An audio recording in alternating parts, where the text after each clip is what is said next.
بسم اللہ الرحمن الرحیم۔ السلام علیکم۔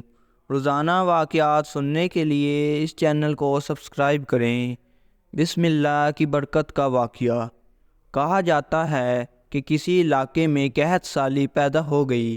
اس قحط سالی کی لپٹ میں نہ صرف انسان بلکہ چرندہ و پرند سب اس کا شکار ہو گئے۔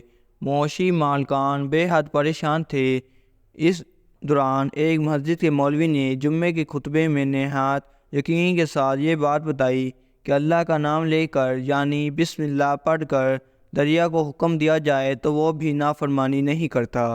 خطبہ سننے والوں میں ایک چرواہا بھی موجود تھا۔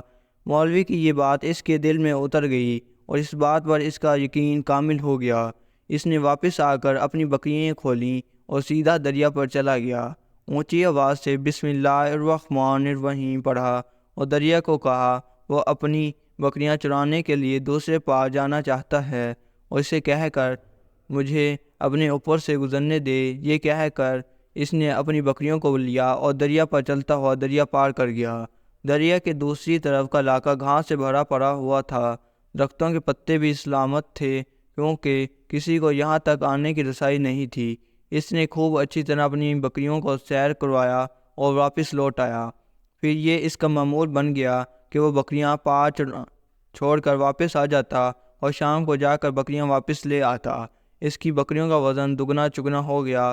لوگ چونک گئے اور اس سے پوچھا کہ وہ اپنی بکریوں کو کیا کھلاتا ہے۔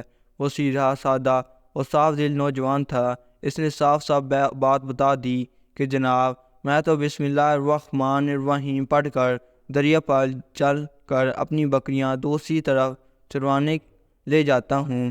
یہ بات سب نے سنی مگر کسی نے اس چرواہے کی بات پر یقین نہیں کیا کیونکہ یہ ناقابل یقین بات تھی۔ مگر بات ہوتے ہوتے مولوی صاحب کے پاس پہنچ گئی۔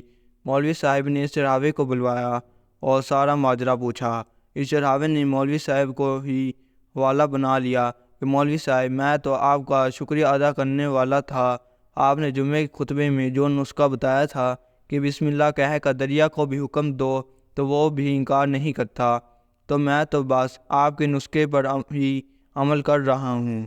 مولوی صاحب حیرت سے اس کے چہرے کو دیکھتے رہے۔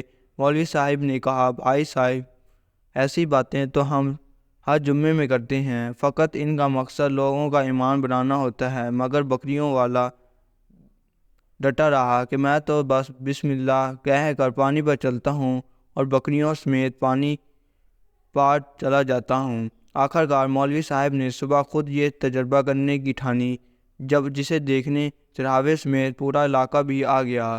مجمع زیادہ تھا۔ مولوی صاحب نے ایک دو بار سوچا کہ انکار کر دوں کہ کہیں ڈوب نہ جاؤں، مگر وہ جو مولوی صاحب کو کندھے پر اٹھا کر لائے تھے اب بھی جوش و خروش سے اللہ اکبر کے نعرے لگا رہے تھے اور مولوی صاحب کے حق میں تعریفیں کر رہے تھے۔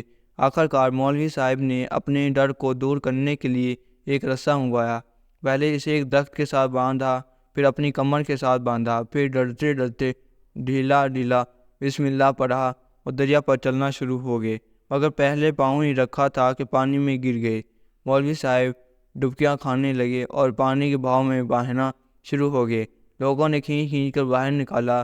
مولوی صاحب کی اس حرکت نے چرواہے کو پریشان کر دیا کہ مولوی صاحب کی بسم اللہ کو یہ کیا ہو گیا ہے، کیونکہ اس کا یہ روز کا معمول تھا۔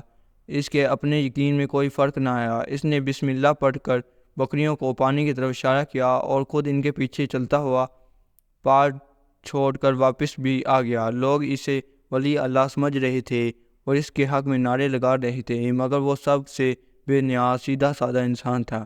وہ مولوی صاحب کے پاس پہنچا اور کہا مولوی صاحب میں آپ کی بسم اللہ کی تعریف سے کافی پریشان تھا، مگر پانی پر چلتے ہوئے مجھے آپ کی بسم اللہ کی بیماری کا پتہ چل گیا۔ اس چرواہے نے درخت سے بندھی رسی کی طرف اشارہ کیا اور کہا مولوی صاحب یہ ہے آپ کی بسم اللہ کی بیماری، آپ کی بسم اللہ کی برکت کو یہ رسہ کھا گیا۔ آپ کو اللہ اور بسم اللہ سے زیادہ اس رسے پر بھروسہ تھا، لہذا اللہ نے بھی آپ کو رسی کے حوالے کر دیا۔ پھر کہنے لگا مولوی صاحب آپ بھی کمال کرتے ہو، میں نے آپ کے منہ سے سنا اور یقین کر لیا اور میرے اللہ نے میرے یقین کی لاج رکھ لی، مگر آپ نے اللہ کا کلام سنا مگر یقین نہیں کیا۔ لہٰذا آپ کو اللہ نے رسوا کر دیا۔ محترم عزیز دوستو، یہی کچھ ہمارا حال ہے۔ ہماری نمازوں اور دعاؤں کا حال بھی یقین سے خالی ہے۔ شکریہ۔ روزانہ واقعات سننے کے لیے اس چینل کو سبسکرائب کریں اور ویڈیو کو لائک بھی کر دیجیے گا۔ شکریہ۔